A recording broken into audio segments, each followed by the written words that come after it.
मंडळी, आज मी तुमच्यासोबत अतिशय पौष्टिक अशा भाजीची रेसिपी शेअर करत आहे। ही भाजी आठवड्यातून 2 दिवस जरी खाल्ली तर बरेचसे प्रॉब्लेम दूर होतील। तर आज आपण बनवतो आहे मेथी दाण्याची उसळ किंवा भाजी। तर ही भाजी बनवण्यासाठी मेथीचे दाण्याचे स्प्राउट्स करून घ्यायचं आहे। मेथी दाणे तर तुम्हाला माहितीच असेल, ते सकाळी पाण्यात भिजू घालायचे आणि रात्री कापडामध्ये बांधून ठेवायचे। सकाळी त्याला छान असे स्प्राउट्स येतात।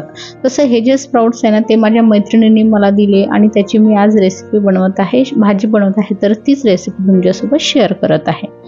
हे मेथीदाण्याचे स्प्राउट्स खाणं खूपच पौष्टिक आहे आणि आरोग्यदायी आहे। ज्यांना डायबिटीज असेल, ज्यांना वजन कमी करायचं असेल, अँटीऑक्सिडंट सुद्धा भरपूर आहे यामध्ये, मॅग्नेशियम आहे, कॅल्शियम आहे। तर आठवड्यातून 2 दिवस तरी ही भाजी खायलाच पाहिजे। तर आता मेथीचे जे स्प्राउट्स आहेत ते आपल्याला धुवून घ्यायचे आहे। एक वेळाच धुवून घ्यायचं, जास्त धुवून घ्यायचं नाही, कारण याच्यातले पोषक तत्व पाण्यामध्ये निघून जातील, कारण आपण मेथी भिजवताना ऑलरेडी धुवून घेतलेली असते। तर एक वेळा मी ही मेथी धुवून घेतली आहे। आता ही मेथीची भाजी बनवण्यासाठी शक्यतो लोखंडाची कढई किंवा लोखंडाच्या तवावर बनवावी, म्हणजे अजून जास्त पौष्टिकता वाढते, कारण यामध्ये आयर्न सुद्धा येतं। मग कढईमध्ये थोडंसं तेल घालून जिरं घालायचं आणि 2 मोठ्या साईजचे कांदे उभे चिरून घेतले आहेत, ते घातले आहे। तुम्ही बारीक चिरून सुद्धा घेऊ शकता।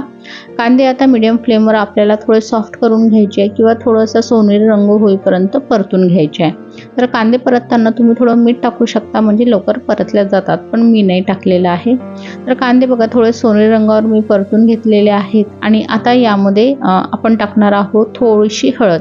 एकदम जास्त हळद टाकायची नाही, साधारणतः 1/4 टीस्पून मी हळद घातली आहे। आणि जे मेथी दाणे आपण धुवून ठेवलेले होते, मेथीचे स्प्राउट्स, ते घालायचेत। यामध्ये ना लसण घालावं लागत, न कोणते मसाले, तरी ही अतिशय पौष्टिक आणि चविष्ट होते ही भाजी। स्प्राउट्स घालून घेतले की चवीनुसार मीठ घालायचं आणि मिक्स करून घ्यायचं। आता लो फ्लेमवरच 1 ते 2 मिनिटं ही भाजी आपल्याला शिजवून घ्यायची आहे। तर झाकण सुद्धा लावून शिजवायचं नाही, फक्त असं शिजवायचं। तसं या भाजीला जास्त शिजवायची गरज नाही आहे, कारण हे स्प्राउट्स आहे आणि स्प्राउट्स कच्चे खाल्ले तर फारच छान, पण हे कडू लागतील, म्हणून आपण याची भाजी बनवत आहोत, जेणेकरून याचा कडवडपणा जो आहे तो पूर्ण चालला जाईल। तर बघा मी 1 मिनिट ही भाजी जी आहे, म्हणजे स्प्राउट्स जे आहे, हळद टाकून शिजवून घेतलेले आहेत।